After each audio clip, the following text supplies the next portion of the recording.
not Paul Wilson.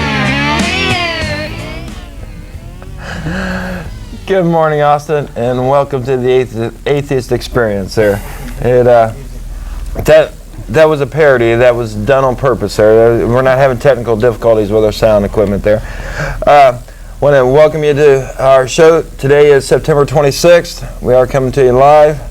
And usual, I have my co-host, Jeff D. And today's guest is the Reverend Dr. Paul Wilson. And we'll be getting to him here shortly. We always start out with news of atheist community of Austin. We meet down at the Hot Jumble Bakery, which is down at West 5th and Lavaca.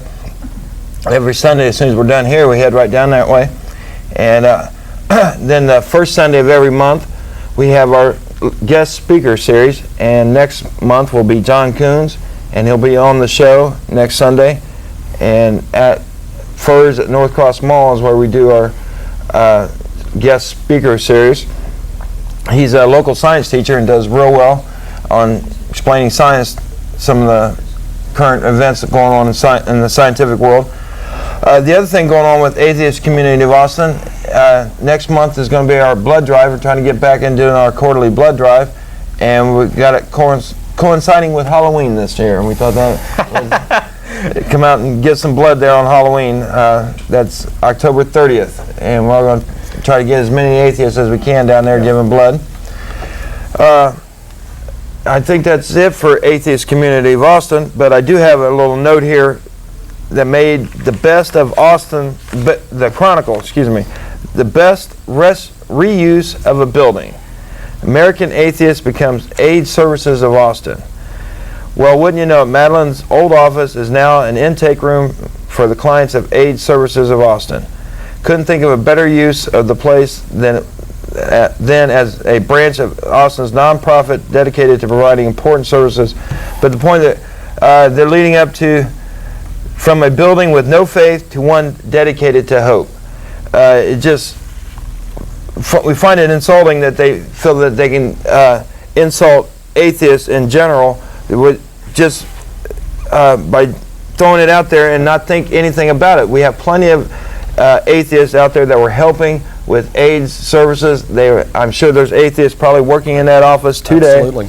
I would guess. Go ahead, Paul. I would guess that among AIDS activists, there's a very high percentage of atheists and agnostics, and among gay people in general, because a lot of people have problems with religion when their religion rejects them.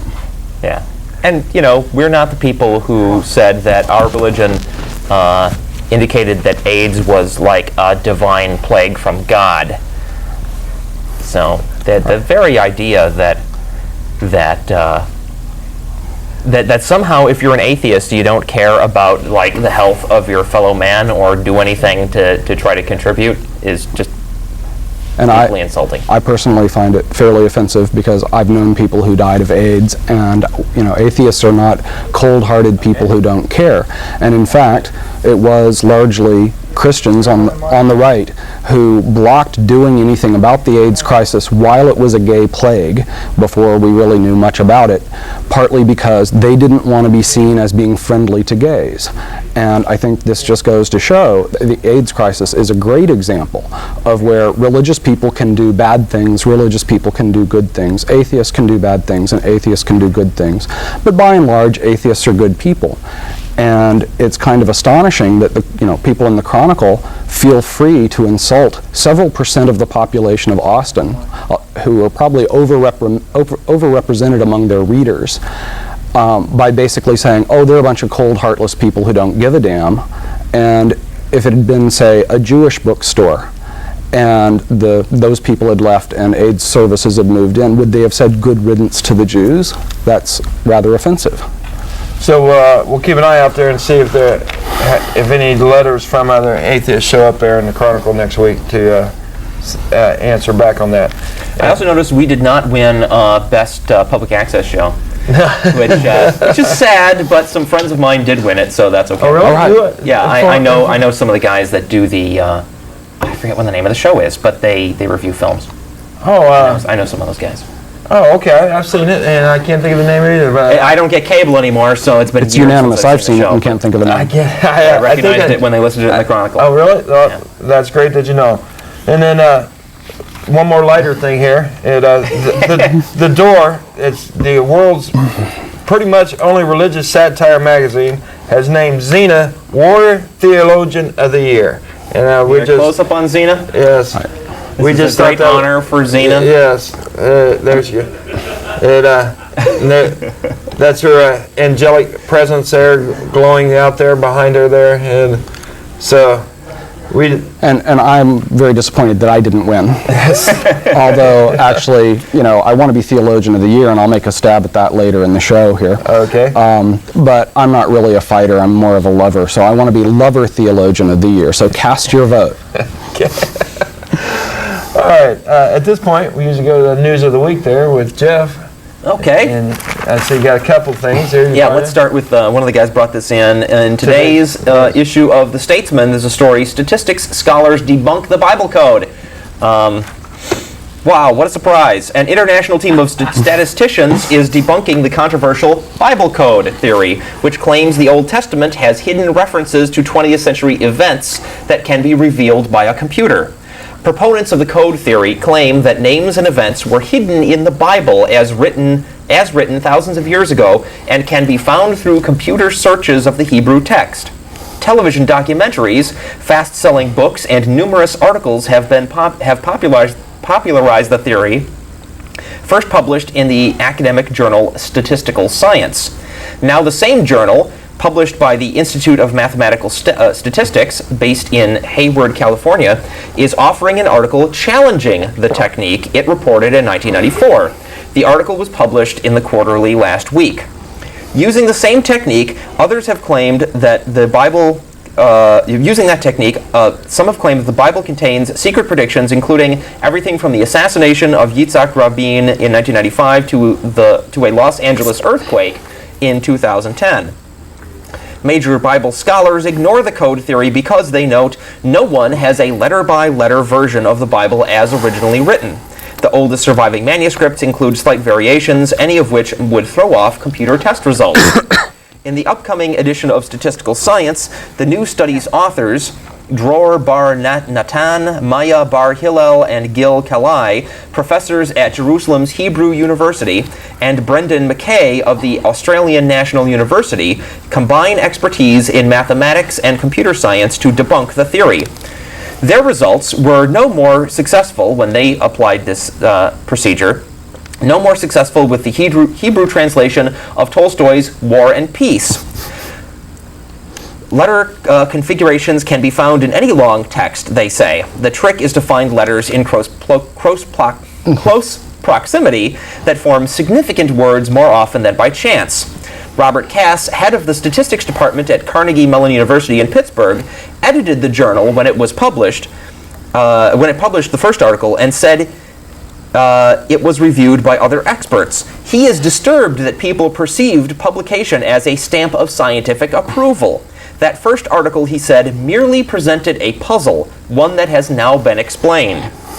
Barnatan says that procedures in the 1994 project had enough wiggle room that you could produce whatever results you wanted. Authors of the earlier article could not be reached for comment. Well, I actually happen to be a computer scientist in my other life, and I've been using a Bible code program to find out what it actually says and reveal the truth. And last night, my computer program popped up with 3 new results. First, Clapton is God. Okay. Second, Brother Paul is Lover Theologian of the Year. There you go. And third, in case you didn't think this was serious, the third thing it came up with is, this is not a joke. What I like about that is I read the Bible Code, and the author right there in the beginning puts out the challenge for someone that put a counter argument to his in the same magazine, and I'm glad to see that the article finally here. It took them 5 years, but they finally got an article in there that's going to challenge his findings there. And actually, some of the first people to start studying and debunking this did the same thing with Moby Dick. So they took Moby Dick by Herman Melville, and they found all kinds of great pronouncements, and I thought that was very interesting. And one of the things it did say that was clearly true is, this book is too long. Just remind everyone, we are live September 26th, so if you're watching it, that's our telephone number. We'll take your phone calls here shortly. Let's go back to the news. In other news, Kinshasa Christian arrested over Koran burning. A priest has been detained in the Democratic Republic of Congo after allegedly burning a copy of the Koran. The arrest follows demands from Muslims that the government take action against the priest, Coutinho Fernando, for insulting Islam. His privately owned Christian television station has also been closed down. Thousands of Muslims took to the streets of the Congolese capital Kinshasa last Friday to protest about the book burning. Mr. Coutinho denied burning a Koran during a live television transmission. He said it was a book of handwritten Muslim prayers, which he had to destroy while converting a child from Islam to Christianity. Muslims are thought to number some 10% of the population of the Democratic Republic of Congo. More evidence of the wonderful way that religion helps people get along. Church of Freethought forming in Houston. Atheist Arthur Fay has announced his intention to organize a Church of Freethought in Houston, Texas, patterned after the one currently operating in the Dallas-Fort Worth area. For more information or simply to offer moral support, you can email Arthur Fay at afay@worldnet.att.net. More apocalyptic no-shows. Arthur Stephan Paulus combined Nostradamus, the Bible, and astrology to arrive at September 23rd, which was last Wednesday, I believe, as the date that a doomsday comet would impact the Earth. A Nostradamus aficionado named Smack-Ya-Down, that's an internet handle, has also picked September 23rd as the possible date of an impact of an asteroid. I'm sorry, this just in. Yes. We heard a loud explosion outside. My mother's maiden name was Smack-Ya-Down. Meanwhile, another Nostradamus interpreter on the web, calling himself Escape666, originally predicted that around August 11 to 14, quote, a massive comet currently heading toward the Earth may cause apocalyptic devastation. I love when people say that something may cause apocalyptic devastation. If you know, say it. If you don't know, don't say it. This was supposedly indicated by Nostradamus's enigmatic Quatrain 72. I've got Ray disease today. Thank you. I cannot get words out my mouth. I'm sorry, folks. When that didn't happen on August 11 to 14, he pushed back his prediction to sometime in September. We actually have a few more days of September left, but he's already pushed his prediction back again, this time to October 11 to 12. These doomsday predictions are just coming thick as flies around the millennium, aren't they? It's amazing. University Skeptical Society disbands. Clayton Hackett of the University Skeptical Society has announced that the group has suspended operations. This means that there is no longer an active student group at the University of Texas to respond to supernatural shenanigans on campus, or to provide a safe haven for rationalists, freethinker, and atheists. I was personally an active non-member of the group a couple of years ago. I couldn't be an actual member because I wasn't a student, and I want to say how disappointed I am that this group has gone under. While very little was ever actually accomplished by the group, even in its heyday, its mere existence held up a hope that the tide of magical thinking on campus might be held at bay. I hope that a new group will step up to take its place, perhaps under the banner of the National Campus Freethought Alliance. Are they still teaching therapeutic touch to nurses at the UT School of Nursing? Are religious zealots still actively recruiting in the West Mall? I assume so. And as long as these activities persist, UT will need an organization like the one they've just lost. I agree. That is a major loss. Very sad. And we definitely enjoyed him having Anil Ahoa on our show, and I'm really sorry to see that group end. Yes. Yep. Yeah, that's very sad. Salon Magazine exposes Cassie Bernal myth. This is an excerpt from an article published by online magazine Salon.com on Thursday, September 23rd. Otherwise, cooperative sources quickly clammed up when questioned about the most celebrated Columbine story of all, immortalized this month in Misty Bernal's bestseller, She Said Yes, The Unlikely Martyrdom of Cassie Bernal. The magazine was interviewing people who were investigating the causes and events of this is like I presume, police officials investigating the actual causes and events at the Columbine shooting. This is just too sensitive, a key source said, insisting on anonymity even for that statement. According to Misty Bernal's book, which has energized Christian youth movements around the world, the killers put a gun to her daughter Cassie's head and asked if she believed in God. When she said yes, they blew her away. But while no one would go on record, key investigators made it clear that an alternate scenario is far more likely. The killers, in fact, asked a different girl, Valine Schnur, a similar question, then shot her, but she lived to tell about it. Schnur's story was then apparently misattributed to Cassie. Many of the kids were actually hiding under desks and hearing only bits and fragments of the conversation, one investigator explained. It appears that exactly who they taunted, what questions were asked, and who replied to what may never be crystal clear. And even if it is clear, investigators clearly don't intend to tell. They cited the tense political climate around the story in this heavily evangelical community, as well as the potential embarrassment to Cassie's family, uniformly describing the Bernals as sincere victims who may have been informed through no malicious intent. But the investigators were willing to say that whichever girl was asked about her faith, her life did not hinge on the answer. One key investigator said there is no evidence the outcome would have been any different if she had denied she believed in God. The rest of the article examines the motives of the two shooters and contains excerpts from one of the journals kept by one of the kids that attacked the school, and it's clear from those journals that this was not an attack on religious students or on minority students or any particular group. They hated absolutely everybody.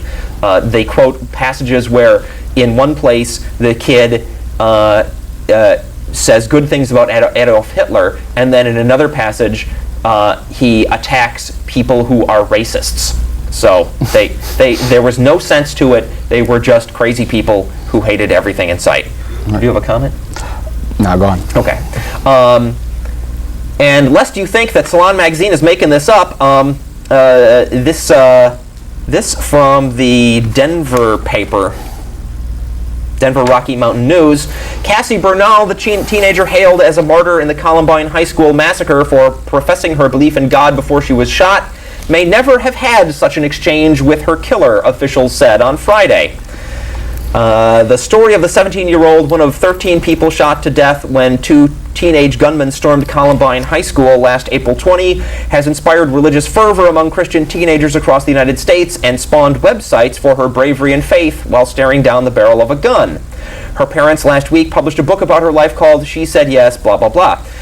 But police said Friday they cannot confirm the exchange between Cassie Bernal and her killer ever happened. There just seems to be a real question whether the dialogue ever took place, said Steve Davis, spokesman for the Jefferson County Sheriff's Office.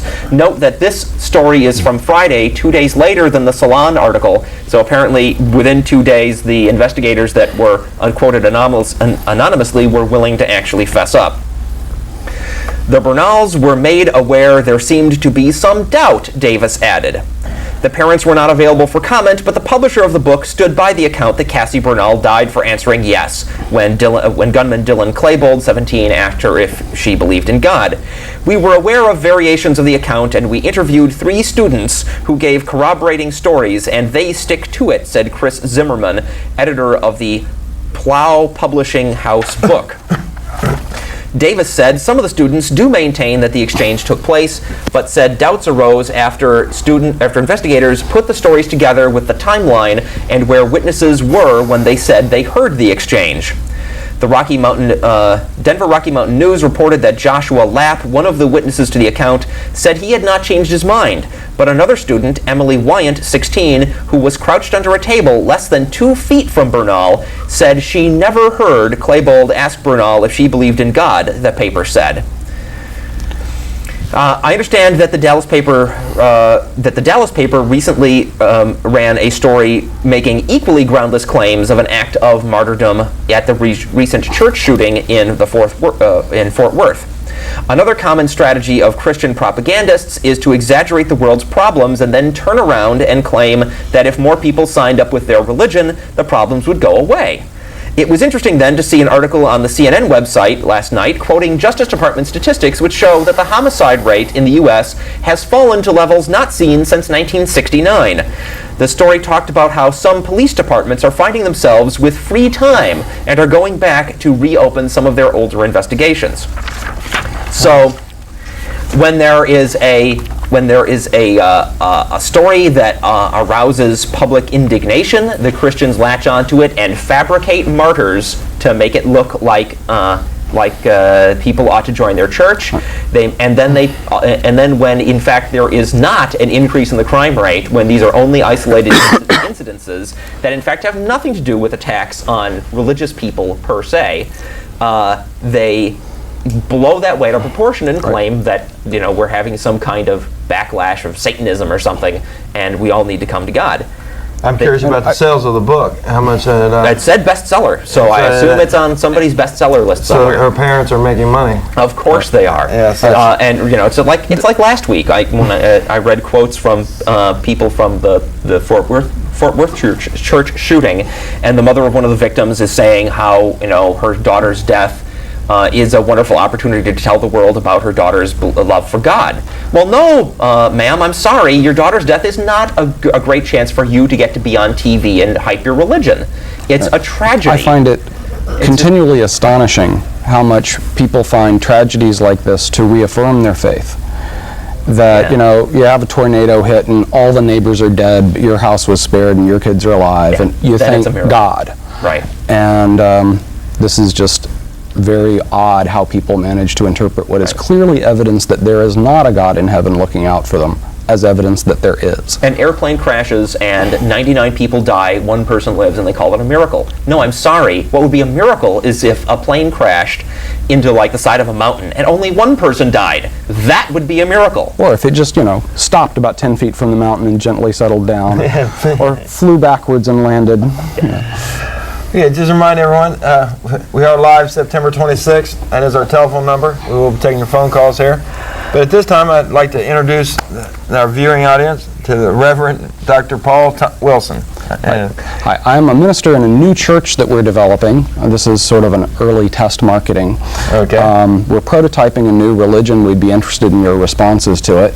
It's called the Church of Truism, and our headquarters is in Albany, New York, where my friend, the Reverend Ron, leads the church. And I'd like to read a prepared statement, an introduction to Truism. Religion can be an important and valuable source of guidance in people's lives, but many people have a very difficult time accepting conventional religions and participating in them fully. The single biggest source of dissatisfaction with conventional religions is that they aren't true. People like to believe things that are true. This is a normal human need and is nothing to be ashamed of. Sometimes people manage to make do with one conventional religion or another by convincing themselves that their religion is true, when actually it isn't. Other people have great difficulty doing this and eventually give up. I think a lot of us fall into that category. So that's where the Church of Truism comes in. Those are the people that need our help, and we like them. Now, don't get the idea that Truism is just another faddish New Age religion designed to flatter some niche market's idea of what would make a nice religion for them. Far from it. Truism is objectively true and is grounded in thousands of years of continuous religious innovation and experimentation.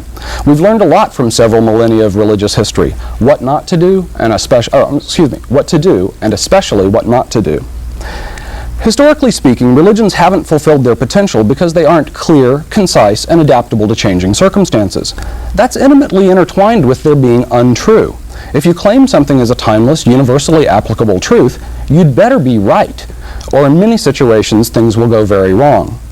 Unlike traditional religions, truism is flexible and adaptable. This isn't to say that truism just blows with the wind and caters to passing intellectual fads. Quite the opposite. The one way old-style religions get in trouble is by premature standardization of dogmas and commandments. An idea may be a good one in most circumstances, but if it's not quite the right idea, it'll fail miserably in some important situations. Dogmas and commandments should only codify the most general and important and certain principles, leaving it up to the adherents of the religion to work out the application of those principles in unusual and unforeseen circumstances. This is the only way to avoid having rules that are overly simplistic. Simplistic rules will fail miserably when applied blindly. A good rule can't be applied blindly. It forces you to think about how to apply the rule, because in general you need to think things out for yourself anyway. If you don't, no rule is going to save your bacon. Now consider two rules we're all familiar with. Love thy neighbor, and do unto others as you would have them do unto you. Now I'm sure many of you can think of things that you would like done unto you, which might annoy your neighbors if you did it unto them. Following such simplistic rules can lead to serious problems. Most simple rules and slogans don't apply in all cases. That's just not how the world is. Many exercises are left to the reader, and you'd better get used to it. This is the biggest strategic failure of conventional religions, and the single biggest source of the annoying and tedious religious falsehoods we're all so familiar with. Now, the other major lesson we've learned from religious history is that even when a fairly good religion is founded, it typically functions more and more poorly over time. Beliefs and rules that were progressive and civilizing when the religion was started become more and more outdated, like those embarrassingly silly laws left on the books long after they cease to make sense. For example, the Bible is full of strange instructions about how to brand slaves and sell your daughter if you need the cash, and avoid menstruating women, and how to decide when a minor infraction merits death by stoning. Needless to say, these rules are almost universally ignored today because they did not stand the test of time. In general, this is because the ideas they represent were never true in the first place, and their falsity has only become increasingly apparent over time. Unfortunately, such outmoded stupidities do guide people's behavior in important ways, for centuries after they should have been abandoned, until their silliness becomes so glaring that nobody can bring themselves to believe in that stuff anymore. While an old-style religion does typically progress, this slow overturning of outmoded ideas means that the religion is always far behind the curve of intellectual and social progress. That's not the kind of religion you want, is it? You want an advanced religion, not a retarded one. Truism avoids this problem by rigorous quality control over dogma and doctrine. Our dogmas are few and our doctrine simple, and every piece has been subjected to rigorous research and verification. If it isn't true, it doesn't go in. And there's no added sugar. We won't tell you what you want to hear. Why should we? You might want to hear something else when you grow up anyway. Truism only has 3 commandments, as opposed to the 10 or more of conventional bloated religions. The 3 commandments are based on objective and timeless truth, and help truists to be sane, effective, and morally sound people. These are the 3 commandments of truism. 1, don't be wrong. 2, don't be stupid. 3, do what's right. That's it. Everything follows from these 3 simple directives. Now, you may be thinking that these commandments are too general to be useful. If so, you're doing fine. You're not there yet, but at least you're thinking. That's part of the point. We never said this would be easy. That would be wrong. One thing to ponder is that you know these things already, right? If so, why don't you act like it? Maybe you need a whack on the head with a stick like a Zen novice, so you'll go ahead and get it. But we're not Zen masters, and if you know you need a good whack, then you're starting to get it already. Violence probably won't be necessary after all. Now, we know it is difficult to apply such simple and profound principles because reality is complex and, in general, poorly understood. So we help you out a little by providing more specific maxims called truisms. A truism represents the careful working out of one or more of the 3 basic principles in some common and important kind of context, such as dealing with uncertainty, ethical problems, and general life choices. Now here's a sampling of the truisms that we have tested, verified, and deployed successfully. Warning: truisms are guides and examples. Don't let them become a crutch. If you apply the 3 commandments sincerely and diligently, and meditate on the truisms, you will begin to see how to work these things out for yourself. Eventually, you'll be able to produce your very own truisms. This is the mark of a true truist. Okay. On the ultimate nature of reality. It's all just stuff, doing what stuff does. On the power of thought. If you want something with all your heart, you still might not get it. If you believe something with all your mind, it still might not be true.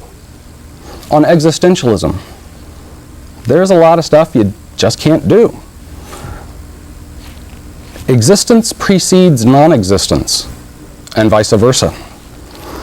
On moral theory, people often do what's right, but get screwed over anyway. Don't screw people over for no good reason. If you're a dick to someone, but it works out okay for them, you're still a dick.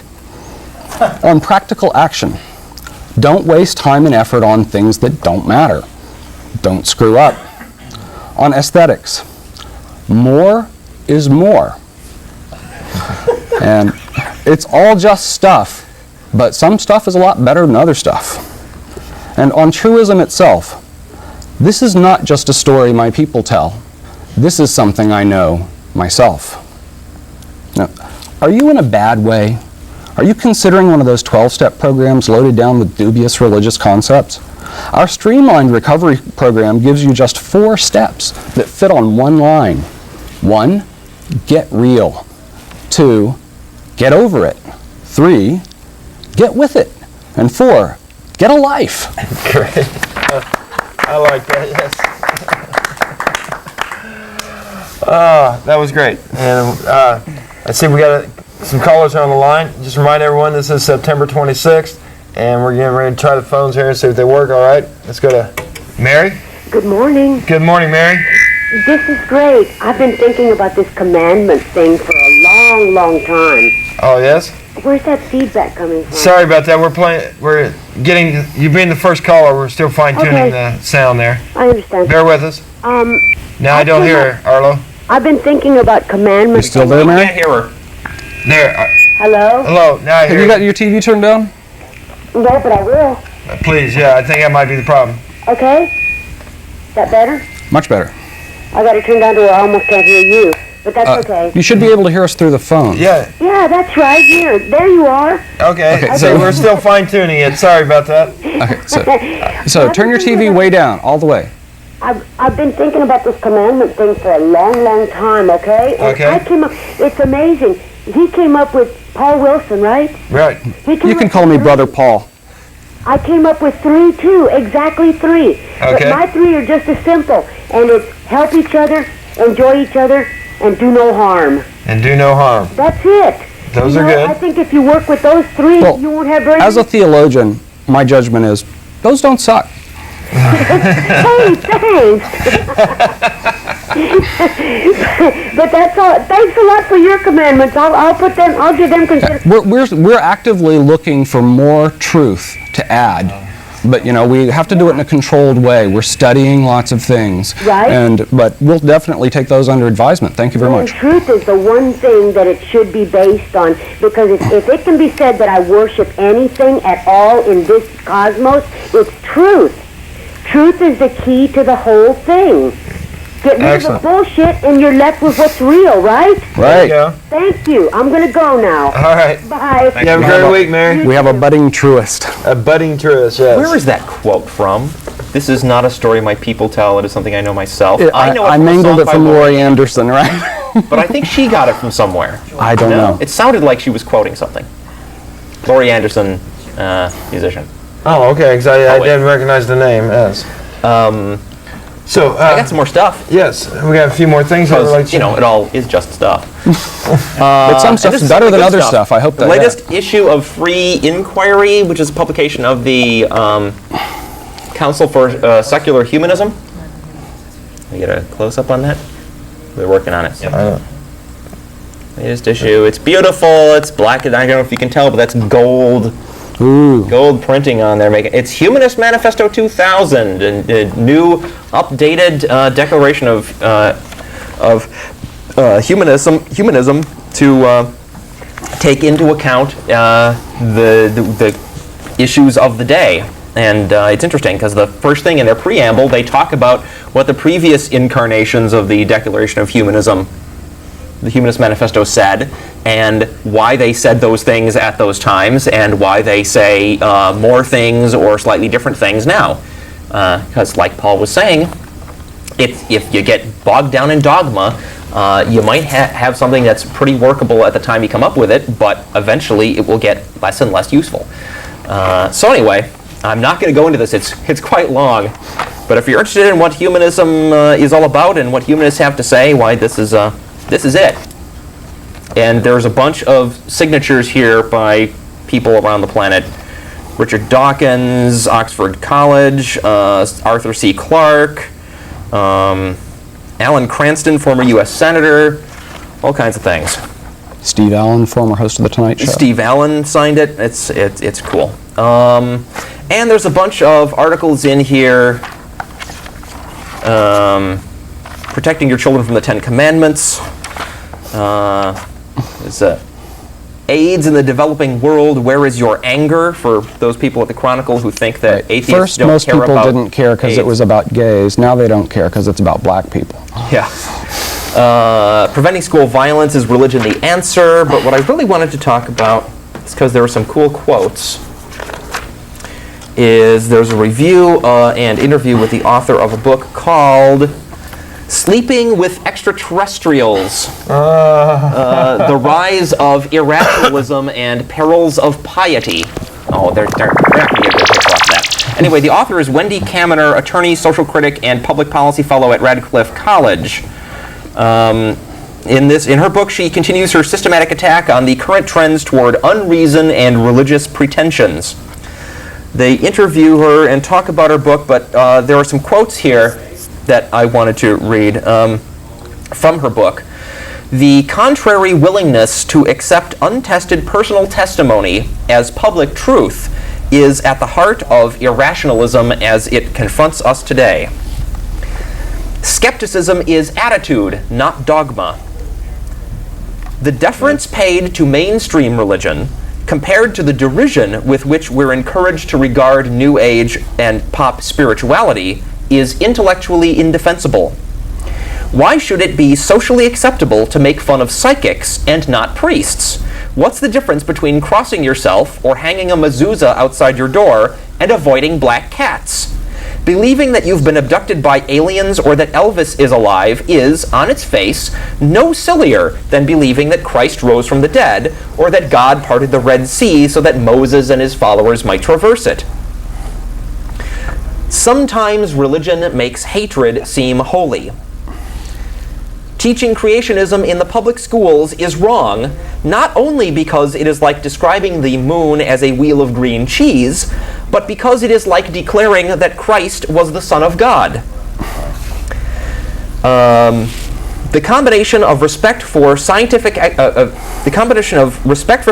expertise, ignorance of scientific principles, and a penchant for religious faith is a perfect prescription for pseudoscience. And finally, the conviction or suspicion that there is no cosmic justice can fuel a commitment to the cause of earthly justice. Sounds like Those were great quotes. Yes. Without God, life is everything. Yeah. If there is no God to tell us what is right and wrong, we need to figure it out for ourselves. We need to care for ourselves about what is good for us.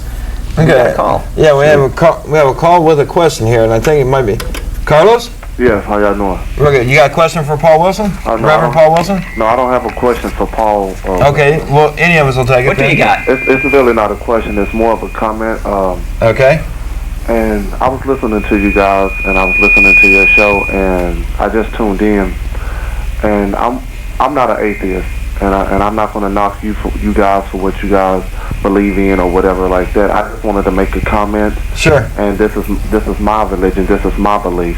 My thing is that what has already been done. The Bible has said this. It's people that are similar with you guys back in the days of Sodom and Gomorrah in the Bible that sit up and believed that they were above God, or that they can do this and that they can do that, and didn't want to listen to God. You know, God. Maybe they just didn't believe in God, or didn't believe in that God, and maybe it never happened, which is basically what the archaeological evidence says. But the thing is that you weren't living in those days to know that. You only going by pieces. Right, but you don't know either. You weren't living in those days either. But you only going by bits and pieces of what the information you have, just like I'm going by bits and pieces too.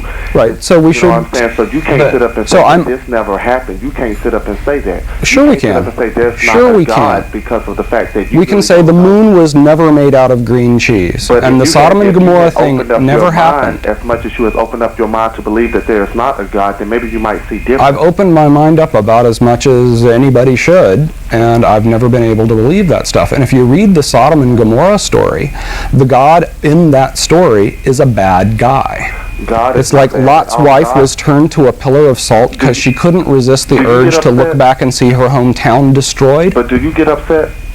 But what? I mean, do you get upset probably about let's say if you got up late or... We're not asking people to worship us. Well, no, that's not what I'm saying, but I'm just asking, do you get upset sometimes? Yeah, Sure, absolutely. Okay. Yeah. So you're trying to excuse your God. Do you get upset You're with your trying to kids? excuse your Right, God so- who's supposed to be all good by asking us if we get upset sometimes, and that therefore it's okay for your God to get upset. I've never sometimes. No, I'm sorry. I've never destroyed thousands or millions of people because I was in a bad mood, like the God of the Bible. But do you get upset with your kids? Do you have kids? Do you get upset with your kids? Don't have any Yeah, children. I never turned them into a pillar of salt.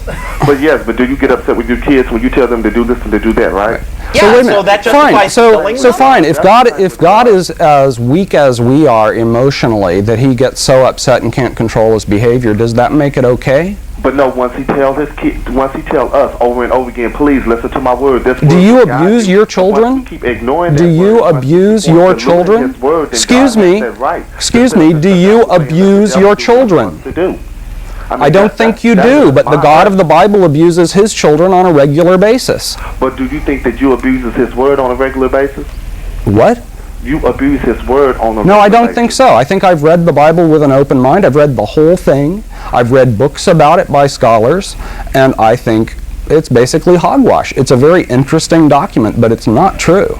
Okay, well, that will be a debatable issue like it has been ongoing for years and years with atheists and people of religion. I want to say this. Right, but actually even theologians mostly don't believe that in the literal truth of the Bible. If your average But there was mainstream truth theologian... There's truth in it, though. What? That's the thing. It's truth in it, though. You said there's Sure, there's some truth in it. There's a lot of truth in Moby Dick, too. But also at the same time, Moby Dick is not of the issue. We're talking about the Bible and beliefs. Right, but I'm one of the saying things that I Moby wanted to Dick is say- as reliable a moral guide and as interesting a book as the Bible in a certain Well, sense. one of the things that I wanted to make is that what's going to be the explanation when these fireballs start coming down from the sky, or when this hail starts coming down from the sky? I'd say it was probably meteors. Wait a minute. I've been doing So- you week want to after. look back to science and sit up and say, oh, it was a solar flare, or it was just an ice storm, or it was just a thunderstorm. So what did the dinosaurs do to piss God off? I'm sorry? What did the dinosaurs do to piss God off that they got How hit do by we a really meteor know that 65 million years dinosaurs ago? Excuse Do me? we really know dinosaurs? Since we find a bone or something, oh, we give that... Go over to Where do the go bones over to the museum on campus and see the please. pteranodon. Where did the bones come from? Right? Did God just hide? Are you one of these people who's going to tell us that Satan went around planting bones to confuse us? No, Are I'm you not one of those serious? people that's So, gonna tell you that. I mean, the only- But if look- you want to believe that with your little thinking, you can. Look, if I really believed in the Bible, I would think that God was either lame, that Satan could go around like planting bones 100 feet under the ground to confuse us, or that God himself is just messing with our minds. And in any case, I have been reporting week after week after Exactly. week now for quite some time, failed apocalypse prediction after failed apocalypse prediction. People are looking at this great big round number of 2000 and thinking that it's somehow important or meaningful, and it's not. So People you're have saying been that there's predicting not the gonna end be of the one? world since they had the ability to predict things. I mean, Okay. this is getting a little heated, And but I it's think wrong. I mean, I'm not getting heated because of the fact I'm listening to you guys and I'm listening to your opinion. And believe me, I'm not offended at all. And I really The don't world find is it not funny gonna because- and we appreciate that. But at the same time, I don't find it funny at all because you guys are stressing your opinion and I'm stressing my opinion about it. And like I Right. said, this has And- been an ongoing and thing for quite years. seriously- It's just at the same time, it's like you want me to open up my mind, or some people to look at respect what you're saying and look at what you're saying. Am I correct? But wait a minute. But all I'm saying is just listen But to it you're- also too. You said you went into the Bible with an open mind and you read it and you said you read this and you I read was a that. Christian once upon a time. I was Okay, so raised a what made you Christian, and change? I could not believe in it. You could I not fell believe it away because- from the faith because I could not bring myself to believe that stuff. It did not make sense to me. It took me several years. I started as a child. I had problems with it. I think And that- I studied it, and I read the whole Bible. I tried. I couldn't do it. I think the caller does raise a good point, which is that, yes, this debate has been going on for a long time. Right. But the interesting thing is that on the theistic side of the debate, we have mistake after mistake after mistake, glaring, obvious, painfully embarrassing mistakes, like, repeated predictions that God is about to return or destroy the the earth or this and that Or that the over world and is over flat and and has over four again, planets. and it always fails. Right. My question to you, caller, is why are we still having this debate? Why don't you people just give it up?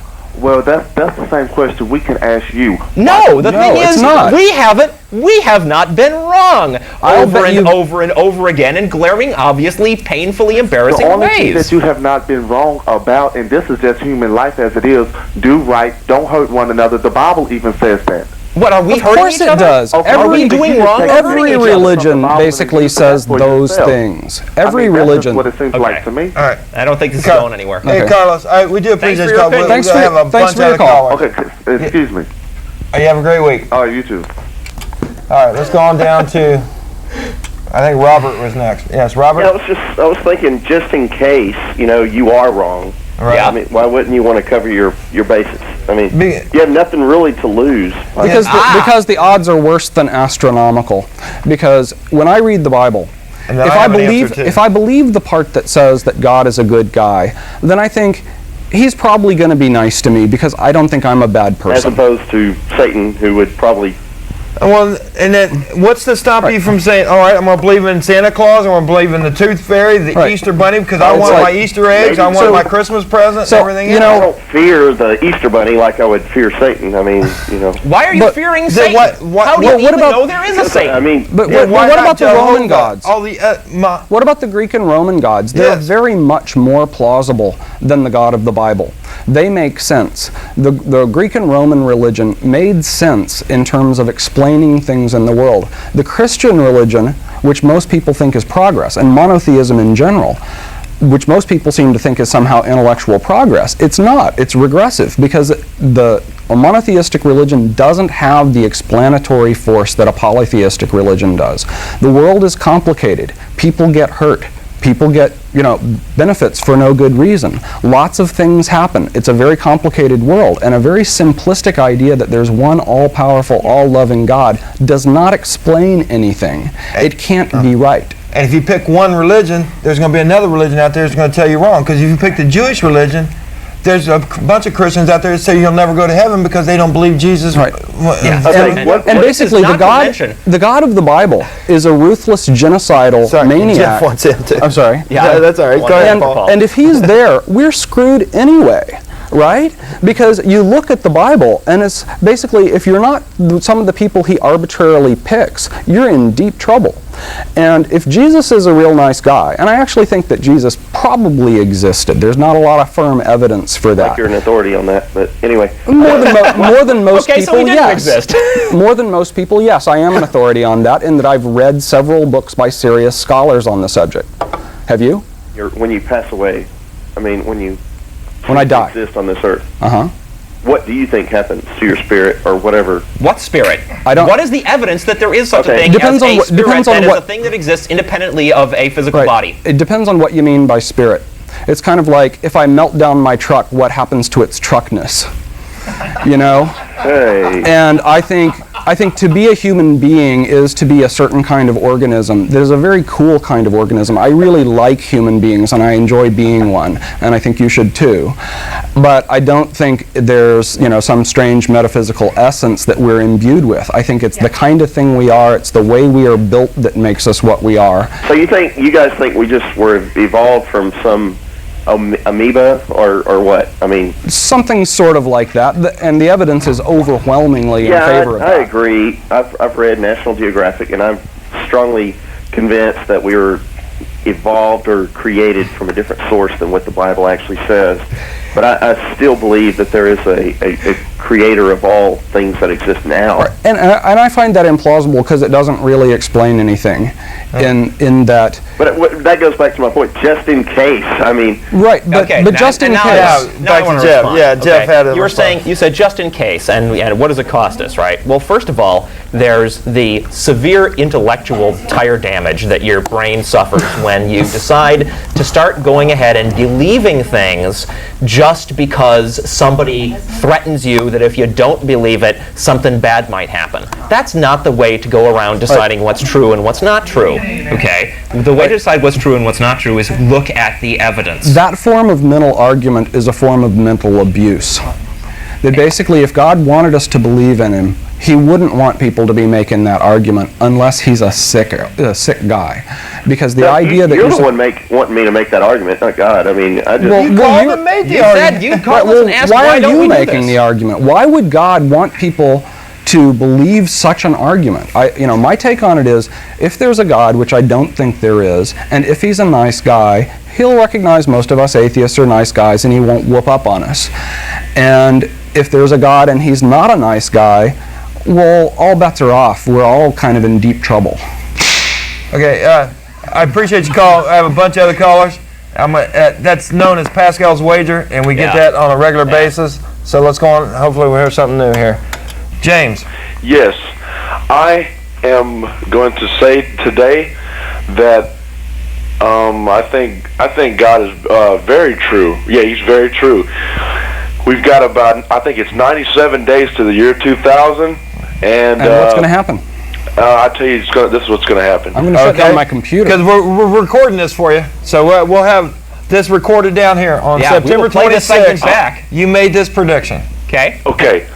Whenever it turns the year 2000, everybody is just going to, it's going to be like they're just going to start passing out.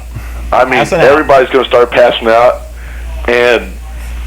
But people that are good are going to God, and people that are bad are You're talking not about the going to God. Are you talking about the rapture? Yeah, the rapture. When that happens, can I have your car? No, you cannot have my car, because I have to drive to heaven in that. God's going to make you drive to heaven? How far is it? Well, it's millions of miles. They did it in Monty Python's Meaning of Life. All right, thanks for your call. Hey, appreciate it, guys. Have a great week. You have a good one. All right, let's go on down to... Have a good rest of the year. Monica. Okay. Monica? Have a great afterlife. Hi. I noticed that there was a gentleman that he sounded black. I'm black myself, but the gentleman sounded black. And one of the things that I believe is that black people in general, and I'm a black person, we need to stop believing in this Jesus Christ business. Thank you. The reason I say that is because we are the ones that are in the jails, and there's so many Christians in the jails. One of the reasons, absolutely, that the people on death row, for example, are overwhelmingly Christian, but there are a lot of black men in prison, partly because George W. Bush can snort coke and become president of the United States, it looks like, but if a black man does that, he's likely to go to prison for a really long time. But I want to hear your point. I'm sorry, sorry for the interruption. No, well, I just think that, the churches are filled with black people on Sundays.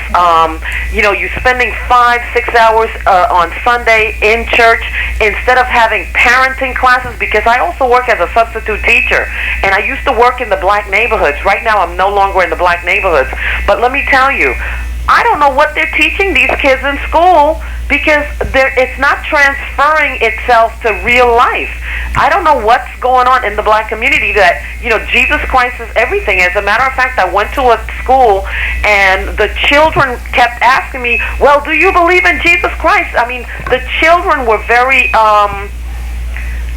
they were so close-minded about other ideas that I said, these kids are being brainwashed at a very early age to believe in this thing. I think the history of churches in America with respect to blacks is very interesting, in that for hundreds of years in the white, and even before the U.S. was founded, in the white churches, people used the Bible. The fact that the Bible in the Old Testament, it has a bunch of rules about branding your slaves and giving your slave a day off every now and then. And white ministers used this to justify the status quo. And there were people of faith, good people, who were abolitionists and opposed slavery. But most people who say, see, this good Christianity stuff helped get rid of slavery, it's like, wait a minute, why did we have it for 300 years before that? And one of the reasons why we had it was because ministers were considered moral authorities and they did not object to slavery. I was going to ask what your opinion about Islam. Well, I think that my opinion is that I think that what happens when the prisoners, the people go into the Christians go into the jails, they then want something other than Christianity, and they take Islam because it tells them what to eat, it tells them how to act. I mean, they need some kind of discipline that, for some reason, in Christianity they're not getting it. Right. Yeah. And then you have also in prison, you have a lot of weird little subcultures developing in prisons, things like the white churches, the militant whites. For what it's worth, all indications are that it's not just black kids in schools or by their parents being indoctrinated into this belief system. John Coons is a science teacher in Pflugerville, and he'll be our guest next show, and he has told us quite a lot about the religious preconceptions of the kids in his classes when he's trying to pass science along to them. Right. And it seems independent of race. What?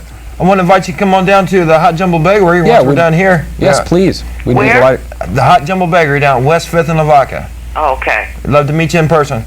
Okay. Yeah, please do. You have a great week. Bye. Thanks for your call there. All right, let's go on down to David.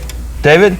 Hey, what's up, man? Thanks for hanging on there. You bet. Hey, I just wanted to make one statement. I feel that everybody can believe the way they want to. Personally, I believe in Jesus. I get sometimes I always wonder if it's something that was propaganda into my thinking and well-being. But just one statement: if the world, like they always talk about the New World Order and all that. Let's say that this happens somewhere down the road, where you realize that the whole world's dominated by, some kind of super elect people that are in power through government, and can just, kind of like a dictatorship, not a. I don't want to say. Okay, this is a hypothetical question. Right, we know where you're going. Let's say that happens. Okay. Yeah. And then I guess the Book of Revelations, the Book of Daniel, speak of these things happening. If that ever happens, then all I have to say is that kind of proves the things of the Bible. Right, but we've been waiting thousands of years for this one, and we're getting a little tired. And it hasn't happened yet. Right. Besides, and it doesn't look like it's. Besides, the Bible does not object to dictatorship. Right. The Bible objects to a dictator who isn't your dictator. Right. What I'm saying is, if you ever see the world come into a world power, where you have a government set up that it can be run like a dictatorship, it's kind of like Cuba. I don't know. I'm not a Cuban. What would that prove? I really don't know what the media puts out, if it's true or not. All right, but you know what I'm saying? But I would take it that doesn't prove anything. Right. That basically, of course, there were dictatorships back when the Bible was written. There's been dictatorships much more recently. Dictatorship is something that people find interesting. So if you write a big, long, rambling religious book, one of the natural extrapolations to make things interesting is imagine a really big dictatorship that ran the whole world. So the idea that people write that in the Bible, even if it did actually happen, it wouldn't show that the Bible is true. It just shows that people find that an interesting concept. Isn't worldwide dictatorship? I'm sorry to take up your time. I was just saying. No, we appreciate your call. Jeff wants to comment too. Kind of seems like that would be the. No, I think like really winged angels flying over our cities and getting on the evening news. Right. I think that might start being some evidence. And in my comment, I find it really sad you have such a pessimistic view of our future. My view of the future is a lot more optimistic than that. But history is just time going by, and stuff can happen. I appreciate your call. It is not even if we had a worldwide dictatorship, is that not a thing that could possibly happen? Right. What makes it especially indicative of the truth of a book that imagined a thing like that? Right. And actually, if you look at the Bible, it is systematically about a single dictatorship, right? God is the dictator of the cosmos, and the imagery and the language in the Bible is about my Lord, and I am your humble servant, and I'm this miserable sinner and things. Right. And I don't think that makes a lot of sense. We don't have any evidence that this guy exists that we should be so humble to, and we don't have any evidence that he's a good guy if he does exist. And if the Bible was really against the concept of dictatorship, right, against the concept of some big power having control of everything else, why did it take 1700 years after the time of Jesus before we had something like the United States? Well, it took that long for human beings to cast off their shackles of acceptance of dictatorship as the natural order of things and to set up a country where we don't have that. And this is one of those ways in which religion is generally far behind the curve, that the people who wanted to have democracy, they were largely inspired by pagan examples from Greece, and a lot of people were saying, but wait a minute, it says in the Bible lords and stuff, and God established kings in Israel and so on, and people resisted that. People said, this is wrong, this is going against God's way of running the cosmos, that we need to have this hierarchical power structure. And so I think actually if you take Christianity that way, it's un-American. And that's one of the best things about America is it's not very Christian. People talk about God in religion. I have no problem with the idea of God in religion. If God can produce a proof of his citizenship in the United States, he can have one vote just like everybody else. Right. That was good. Yeah, he's going to have to be much more persuasive. All right, let's go on down to Mike. Yes. I'd like to express my thanks to you people for your time and effort on the show. Sure. I think you're a valuable resource for Austin viewers here. Well, thank you. Any show that makes people think instead of just have blind faith in something is a valuable resource, I believe. But that's about all. That's a great compliment. Vote for us in the next Best of Austin poll. Okay, you got it. Best Access Show. There you go. All right. Bye. Anything else? No, that's it. Well, that was wonderful. That made my week. Thank you. Good. Yes. I always like to hear we're doing a good job. Invite him to the bagel shop. Yes, come to the bagel shop. Yes. I hope he's listening. Yes. I forgot his name. Mike. Yes. Please come down to the Hot Jumble Bagel. We'd love to meet you in person. Yes. Let's go on down to Alex. Hey, guys. Alex. Yes. Good morning.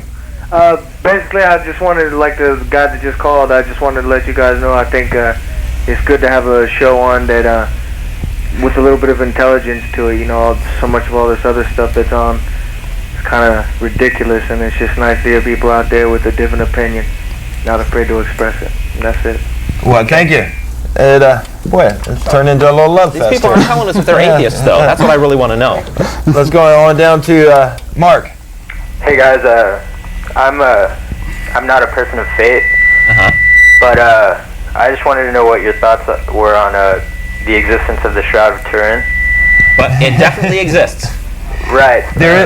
But I mean, because I know that periodically there have been various specialist physicists and whatnot to study it. The thing is, it's not blood; it's tempera paint. This has been established.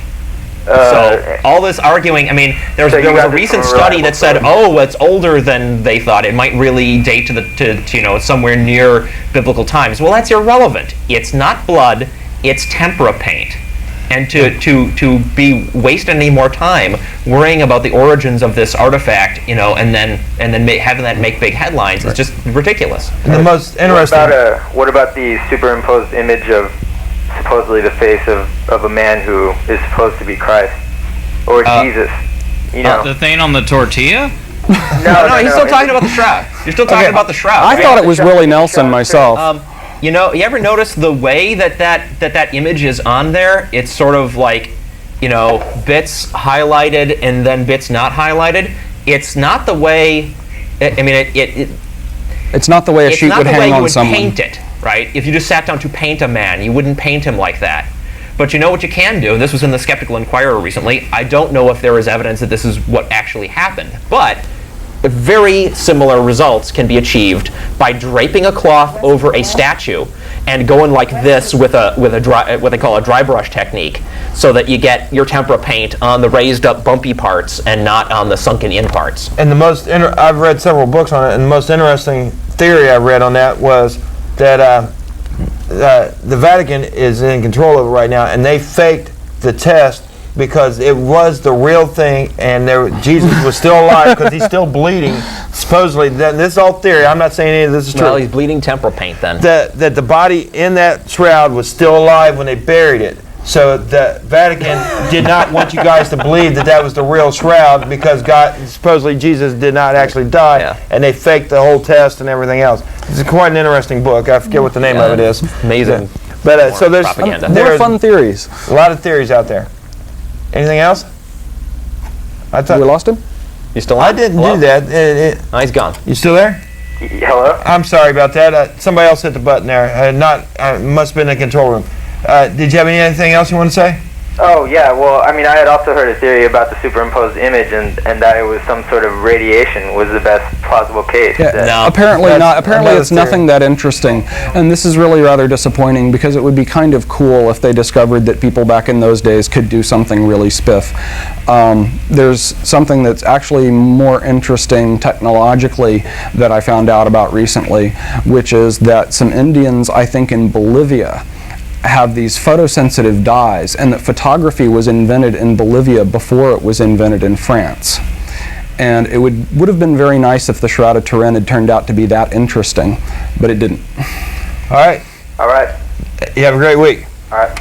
All right, let's go on down to Bob. Hello? Good morning. Good morning. I heard the guy talking about like Y2K and the rapture happening and all that. It's really interesting how Christians can say, well, this is the year 2000 is coming or something like that, when they totally forget about the calendar the Hebrews have had for over 3,000 years. Right, it's 5760 on the Jewish calendar. And they totally ignore stuff like, we know that King Herod died in what we call the year 4 BC. Right. Right? Mm-hmm. So if they're counting from Christ, assuming he even existed, right, then it's already the year 2003. Right, and it's all sort of bogus because basically there's nothing in the Bible that said it will come on some even millennium after Jesus' death. It's fairly clear that, when he died, if he existed, and if the story is true at all, that people thought he would come back real soon now, and that the millennium in the biblical prophecies is not the millennium until he comes back, it's the millennium after he comes back. Well, another thing is the fact that... Or the millennium of tribulation or something. Go ahead, caller. Bob? Well, another thing is the fact that in the 1800s, an Anglican minister sat down and figured out that the world was created something like on April 17th, right. Bishop Usher, afternoon or something like that. Right. And people still keep trying to do the math and figure out where he got it wrong. And it's amazing how they spend so much time arguing about the idiocies of the minute things of the Bible, right. And they forget the message that he said, like to feed the poor and help people who are who need help.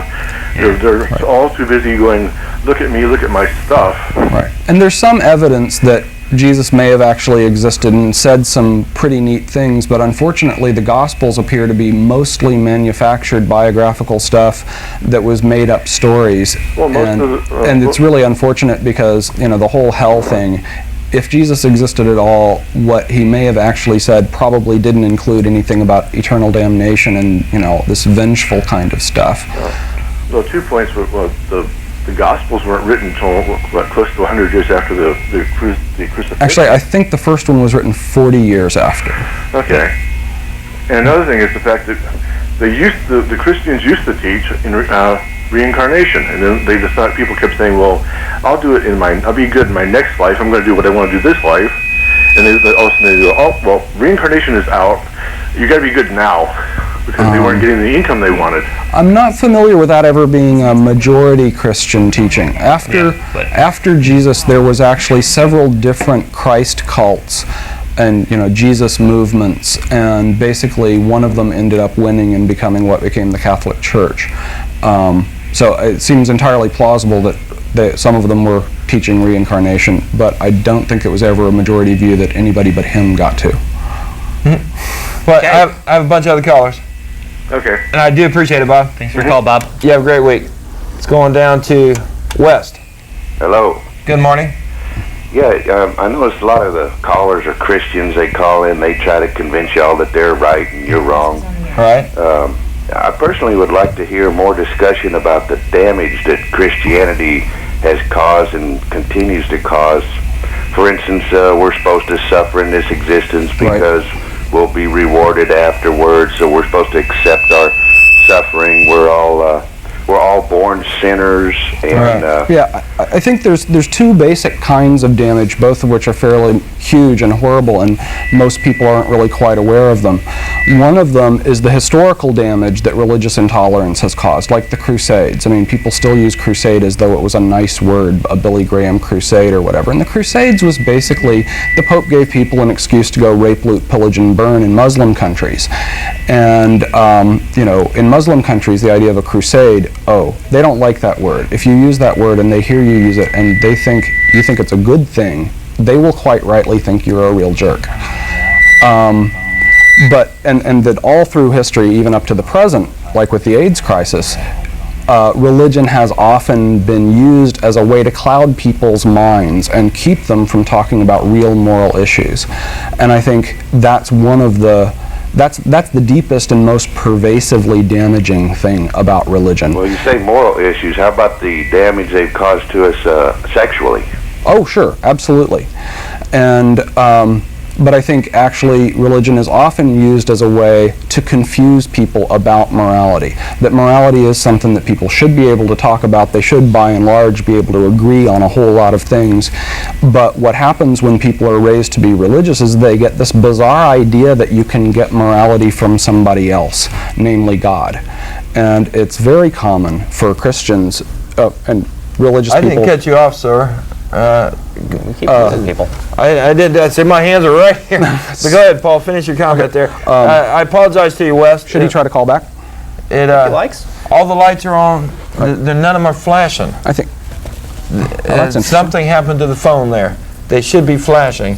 So bear with us, Wes. Go ahead and finish your comment, Paul. Okay. And we'll try the phones here in a minute. I think one of the things that's really sad is that it is very common for religious people to think that, for example, atheists or agnostics can't be moral people or don't want to be moral people or whatever. And that this reveals a really fundamental and damaging confusion that people have about what morality is. Morality is not something you can get from somebody else. If God says it's good, that doesn't make it good. And philosophers have known this for thousands of years. That, you know, how can you tell that the God who says this stuff's right and that stuff's wrong isn't an evil demon who's fooling you? And morality is just not something that is some guy's preference and he can tell you should have that preference too. Morality has to be something organic that comes from inside you. And morality is a kind of psychological phenomenon, I believe, that we are moral beings because we're evolved to be moral beings, and that doesn't make it any less morally real or morally binding. That when we don't want people to suffer, it doesn't matter whether we don't want people to suffer because there's some spiritual essence, you know, the light side of the force that's rubbing up against our pineal glands or something, or whether, no, that's just the way we're built, like the ability to feel pain is the way we're built. And well, I want to apologize to the callers here. It seems we've lost the phones here, so we got 18 minutes left here, 17 minutes.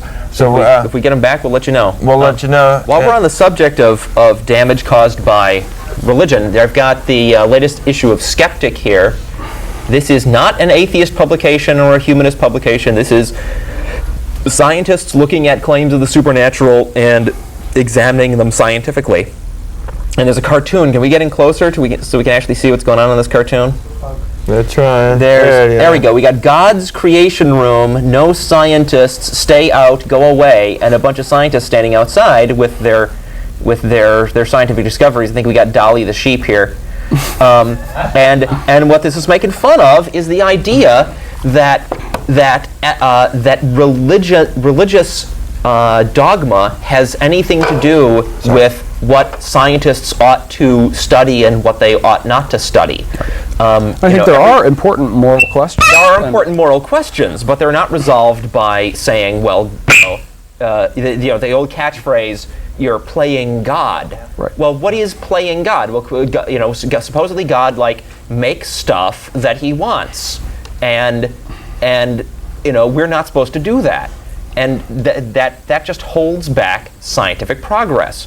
Sure, there are real ethical concerns that we should be concerning ourselves with when we talk about cloning, when we talk about genetic engineering, but those are, to the extent that those are issues that are important to us, it is our responsibility to think about them. We shouldn't be going to some holy book and having people say, well, that reminds me of a thing that my holy book says my God did, and it is by definition bad for you to do things that are like what my God is supposed to have done, so don't do them. Right.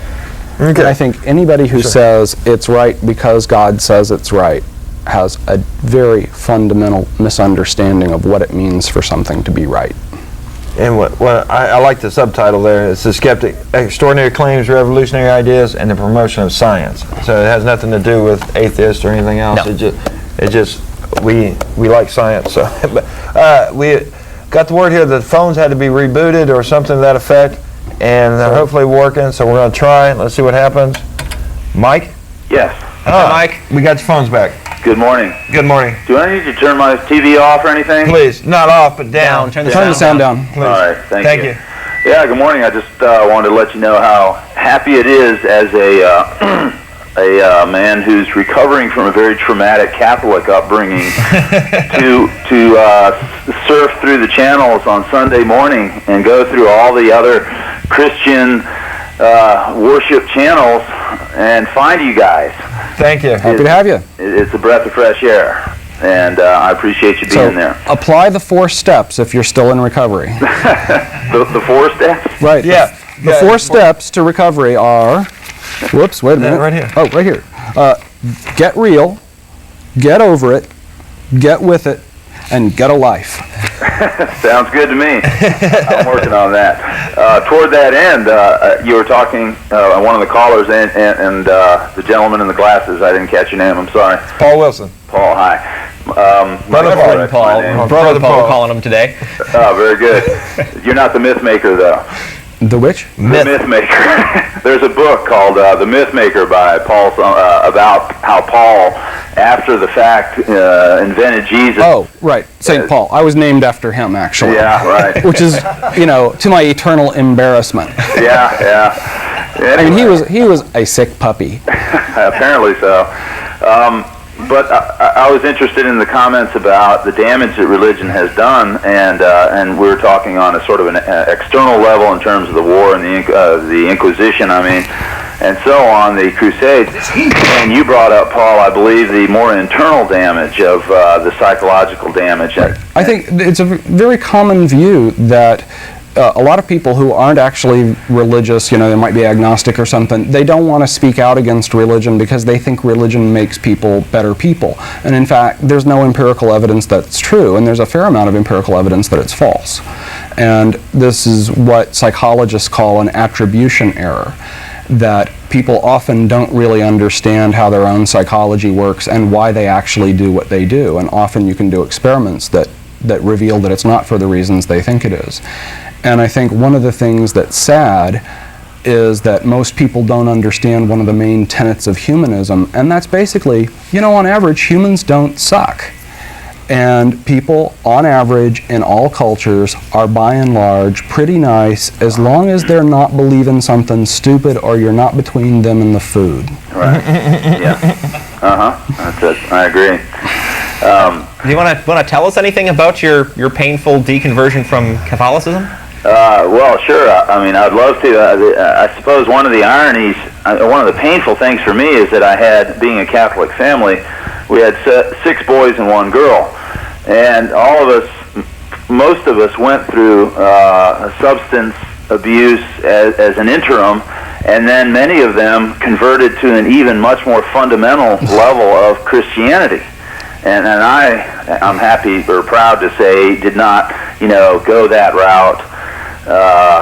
When I came out of my substance abuse, which was self-medication from the pain and trauma of being told what a horrible individual I was by the church for so many years, I've still been able to hang on to myself as a human being in my own right and not have to run back to the church. No, I recall as a child having a serious crisis of wanting to be a good person and not being able to do it by the standards that I was taught because they didn't make sense to me. And I think psychologists can tell you that this is very common, that if you have your own internal organic sense of why you want to do something, that actually shapes your behavior. Right. But if you have a sense that it's something external that's imposed on you, basically doesn't shape people's behavior much, even if they think it does, which is why you might guess that one explanation for the fact that most people on death row are serious Bible-believing Christians. They believe they are going to hell, and they did it anyway. Right, isn't that ironic?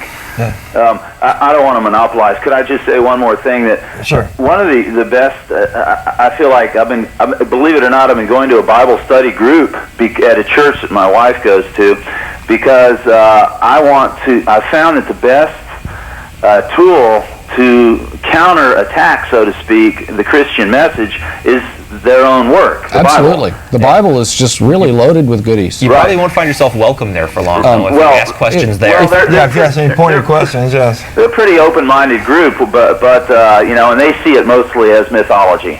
If you're interested in some good books on the subject, I can recommend them if you want some books that might help you with the Bible study and counterbalancing. There's Who Wrote the Bible by Richard Elliott Friedman, which is just a great book. It's not very long and it rocks. And it's just a fascinating story. It's a detective story of how people figured out how the Old Testament came to be written, starting about 200 years ago in Germany, when people became Protestants and decided real people could read the Bible for themselves. And one of the things that they learned was, wow, this is a different book than we've been told. Right. If I could close out with just saying, you know how sometimes you'll see T-shirts with Christians with biblical quotes on them, Right. I'd love to pull out one of the real juicy quotes from the Bible. Put that on a T-shirt? Right. And put that on a T-shirt? Exactly. Right. One of my favorites. One of my favorites is that he who is wounded in the stones shall not enter into the congregation of the Lord. And I think it may follow that with unto the seventh generation. I'm not sure whether it's just people who get, testicular... But if they're that damaged, how are they going to have 7? Well, they might have already had some. Okay. I don't know. But yeah. guys. All right. Thank you. And then wanted to invite you down to the Hot Jumble Bakery once we leave here and meet some other Reformed Catholics. We got some Reformed Baptists. We got some Reformed Methodists in there too. So come on down. But go ahead, Paul. Sorry. You were going to mention a couple more books? Yeah, I was just going to mention a couple of books. Who Wrote the Bible is probably my favorite. It's the most fun read, and Friedman's a great writer. It's all about the Old Testament, which is truly a fascinating document. The history of the Jews is very, very interesting. And, all those begats that are so damn boring, when you understand why they're actually there, it's deeply sick and interesting. And Burton Mack's book, Who Wrote the New Testament? And Robin Lane Fox's book, The Unauthorized Version. Interesting. And I've never heard of that one. And it covers both the Old and the New Testament. Actually, I've heard the other two, but I put a copy in the library. I'm going to have to borrow that one. I hadn't heard anything about that one. So we have a library. Join the group. You can read these books. You don't have to pay for them. Right. All right, let's go on down to Don. Yeah, you there? Yes. Good morning. I have one simple question. Sure. Are the bagels any good? Yeah, they're good place. We like them. It's a pleasant place. The bagels are good. Yes. Good folks. Good people. Nice staff. Come down. Oh, and good coffee. Yeah. Any other questions? Yes. And they are good bagels. Well, I just wanted to make sure if I came down there, they were going to be good. Yeah. and there's coffee and there's everything else too, and a lot of good company. Okay. So, come on down. And we've been told you're carrying some of the books in the bag with you. Oh. You have any of them with you? Yeah, so here's The Unauthorized Version by Robin Lane Fox. We have a copy of this in our library? Yeah, I believe so. If we don't, I'll donate that one. I haven't seen this because I'd like to borrow this one. Yeah, it says it. I don't have the other two. All right. Let's try to do one more phone call here. Our regular Mary. Mary? Hello? Hello. Okay, I'd like to ask, what is your theory on how humans came into existence? Well, Charles Darwin wrote this book in 1859 called On the Origin of Species, and a decade later or so he wrote another book called The Descent of Man. And even though we've had a lot of time to learn a lot of things about evolution, basically those books, they're quite good and they're basically still true. And there's a whole branch of science devoted just to that, biogenesis, and they're still trying to work out all the details. Right. So we do not have 100% of all the details. Right. But we know the basic story. So it's the basic evolutionary story. Is that what you're asking? Yeah. I mean, what's your opinion on it? I think that's our best educated guess right now. I think it's the greatest scientific theory of all time. It's clearly true. The evidence is just staggeringly overwhelming that it's true. I know of no evidence against that, but I know of plenty of evidence against the idea that we were planted here like geraniums by some cosmic space pixie. And I think a lot of people don't really understand what the real significance of Darwin's theory was. That when Darwin came up with his theory, there were already several theories of evolution, because the serious naturalists, they knew from the fossil record that things had changed over time. And so Darwin didn't invent that theory.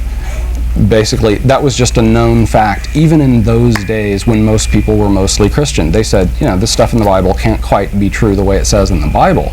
Because, and the theories that were around, one of them was Lamarckianism, which was a theory that said, for example, if giraffes grow longer necks, their children can inherit that. Like if they stretch their necks, their children can inherit it. And the problem with Lamarckianism and all the other theories of evolution was everybody knew we needed a theory of evolution because it had clearly happened. But all of the theories before Darwin's raised questions that were just as big as the ones they answered, like how could you stretch your neck and how could your children inherit it? And the great thing about Darwin's theory was it explained how a simple mechanical process can result in evolution, and that it doesn't require any guidance by any kind of intelligent being, and it doesn't require any kind of mysterious substance such that animals want to become something else. We're running out of time here, Mary. Did you have anything else? No, that's it. Okay, I do appreciate your call. Okay. And I apologize to the callers we have online because we wanted to play this one song here right before we end. We need 4 minutes? Let's take one more call. We'll do one more call. Okay. Just Dennis? a couple minutes. Dennis? Hello. Quickly. How's it going? Excellent. Good. Hey, I've always kind of been in the middle too. I am a Christian, but I'm not a fundamentalist. And I could see how religion has been used to kind of control people and to try to get them to do right. But at the same time, I kind of believe in God, but it's in my own way. It's not through a religious organization. And I was wondering, have y'all ever thought, look how intellectual the human body is structured and put together, and the stars and how this universe is alive, and wondered, how did all this life form? Well, this gets back to what was great about Darwin's theory, because you realize when you ask a question like that and think about it really hard, you realize that any answer that you give that requires a creator that's more special than us is actually a non-explanation.